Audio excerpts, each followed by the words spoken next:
মন্ত্রী তোমার এত করে আসপর্দা, তুমি আমার স্বর্গে ঢুকে আমার বেগমের গায়ের উপর শুয়ে আমার বিছানাতে খপা খপ করছো বলে আসপর্দা তোমাকে কে দিয়েছে? রাজা সাহেব আপনি আমাকে ভুল বুঝবেন না। রাজা সাহেব, আমি যদি আপনার কথা অমান্য করি আমার গর্দান যাবে, এদিকে রানীমার কথা অমান্য করলে আমার গর্দান যাবে। আমি এখন কোথায় যাব রাজা সাহেব, আপনি বলে দিন আমাকে। এখন তোমার গর্দন আমি ঠিকই নিব, তুমি সরাসরি একেবারে জাহান্নামে নীলকূপ দিয়ে দক্ষিণতে হবে। রানী সাহেব, আপনি তো আমাকে রাজা সাহেব, এটা ঠিক না। আপনি যেটা না পারেন আপনার কাজটা আপনার মন্ত্রী মশাই করে দিচ্ছে, আপনার বরঞ্চ উপকার করে দিচ্ছে। আপনার হাঁটুর বলটা বেঁচে গেল, নয়তো আপনার হাঁটুর বলটা কমে যেত। কারণ এই মেশিন চালানোর যোগ্য আপনারও এখনো পর্যন্ত হয়নি। আপনি সবার রাজা হতে পারলে কি হবে, আপনি আমার রাজা হতে পারেন না। কা আমার রাজা শুধু এই মন্ত্রী মশাই হয়ে থাকবে। তাই আপনি বাইরে রাজত্ব করুন, আর এই মন্ত্রী মশাই আমার উপরে রাজত্ব করবে। এইটা এই রানীর হুকুম। বেগম, এ তুমি আমাকে কি শিরালে বেগম? আবার অসমাপ্ত কাজগুলো মন্ত্রী মশাই করবে, এটাই রাজ্যের নিয়ম নীতি। কিন্তু এই কাজ যে করবে সেটা কোনো নিয়ম নীতিতে লেখা নেই বেগম। তুমি আমার অবর্তমানে মন্ত্রী মশাইকে তোমার গার উপর উঠিয়ে ঠপা ঠপ করে যে আনন্দের স্বাদ তুমি দিয়েছো, সেই আনন্দের বিষাদময় বীজ ঢেলে দিয়েছো আমার বুকে। আমার বুকটা এখন জ্বলে পুড়ে ছাই হয়ে যাচ্ছে বেগম। তুমি তুমি এই কাজটা কিভাবে করলে বুঝতে পেরেছি। আমার দোষ, আমার অন্যায়, আমার অপরাধ। আমি নির্জুব, আমি কিছু করতে পারি, আমি নিরুপায়। তাই বলে তুমি মন্ত্রী মশাইকে দিয়ে ঠপা ঠপ করে নিবে, এই আমি মানতে পারবো না বেগম। মানতে তোমাকে হবে। তুমি বাইরে রাজত্ব করবে রাজা হিসাবে, আর মন্ত্রী রাজত্ব করবে আমার উপরে। হ্যাঁ, কারণ তোমার রানী হিসাবে এইটুকু আবদার আমার পূর্ণ করতে পারবে না। পারি বেগম, সবই পারি, কিন্তু এই বিষাদময় কথা আমি মানতে পারবো না মন্ত্রী মহোদয়। যদি মানতে না পারো তাহলে তোমার ইঞ্জিনটা রেখে কি লাভ? ওই দুর্বল ইঞ্জিনটা তুমি কেটে দুভাগ করে পানিতে ভাসিয়ে দাও। না বেগম, এভাবে বলো না মন্ত্রী মশাই। রাজা সাহেব, এখন আমি কি করব বলুন? আমি এখন কি করব আমি কিছুই বুঝতে পারছি না রাজা মন্ত্রী, সাহেব। তুমি যদি ঠিক মতন আমার উপরে রাজত্ব না করতে পারো তাহলে তোমার গদ্দান নিয়ে নেবো, আমি বলে দিলাম। না না রানী সাহেবা, এ কথা বলবেন না। আমি তো আপনার সব কথাই শুনি রানী সাহেবা। আমি এখন রাজা, যদি মান সম্মান বাঁচাতে চাও তাহলে এটাই তোমার মেনে নিতে হবে। ঠিক আছে বেগম। মন্ত্রী, শেষবারের মতো আপনি আমার একটা উপকার করুন। আপনি সারা রাজ্যে ঢোল পিটিয়ে কবিরাজ সিংহাসন সবকিছু জানিয়ে দিয়ে সবার কাছ থেকে অস্ত্র ধাতুর মেশিনে এনে আমার বদম্বে লাগিয়ে দিন, যাতে ঠাপাং ঠাপাং করে সেই আগের মতো টবক টবক করে ঘোড়া চালাতে পারি। আমি যাতে আগের মতো করে ফল ফল করে উঠতে পারি। চার মন্ত্রী মহোদয়। মন্ত্রী মশাই, তাই করো। আর যদি তা না হয় তাহলে তো বুঝতে পেরেছো রাজা সাহেব কি হবে।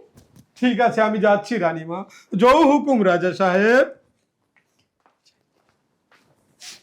রাজা মশাই, আমার অপরাধ মাফ করবেন। যদি আপনার মেশিন ঠিকঠাক মতন চলে, আমি আপনাকে কথা দিচ্ছি কখনো ওই মন্ত্রীর মেশিন তো দূরের কথা, মন্ত্রীকে আমার আশেপাশে আসতে দেব না।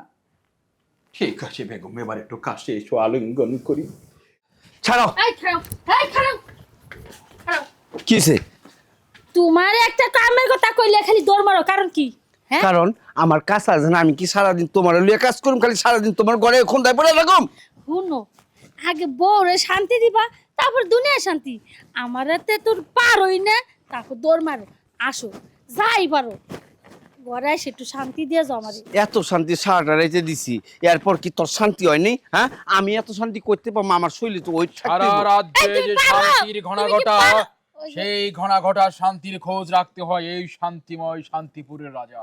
বলো, কিসের এত অশান্তি তোমাদের?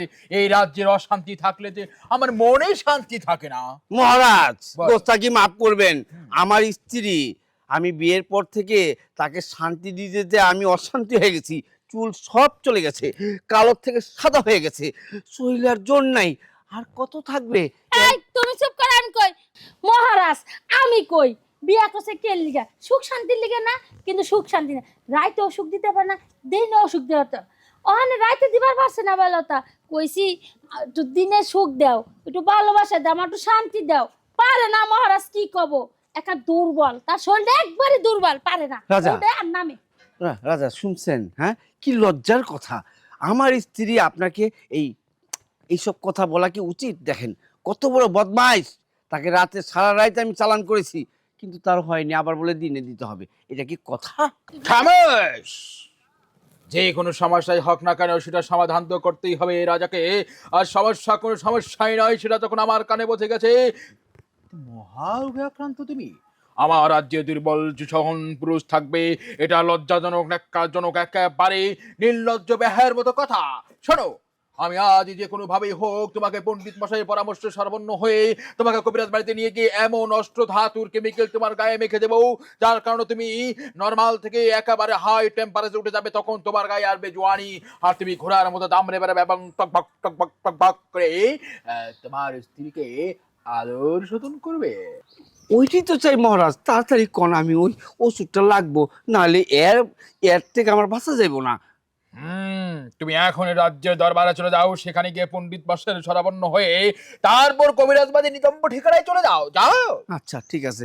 তাড়াতাড়ি যাও, ঘরে তো টাকা পয়সা নিয়ে যাও, নিয়ে ওষুধ নিয়ে আও। আরে টাকা আছে আমার কাছে, তুমি বাসা যাও, আমি তাড়াতাড়ি যাও, লই আহি। যাও, তাড়াতাড়ি আও, কিন্তু ওষুধ নিয়ে আও। আর মজাই মহারাজ থাকবে। সব কিছু ঠিক। কি ব্যাপার? আমি এই সমস্যার সমাধান করতে আসলাম, আমার নিজেরই তো সমস্যা রয়েছে। আমি ধ্বজভাঙ্গার রোগ নিয়ে কিভাবে রাজ্য পরিচালনা করি? আমাকে তো সবাই রাজা মানে এই তো যথেষ্ট। না না, আমার বেগম এখন কি করছে, আমার বেগমের খোঁজ নিতে হবে। সে কি আবার আমার দুর্বলতার সুযোগ নিয়ে অন্য কাউকে দিয়ে খপা খপা খপা খপা খপ করছে?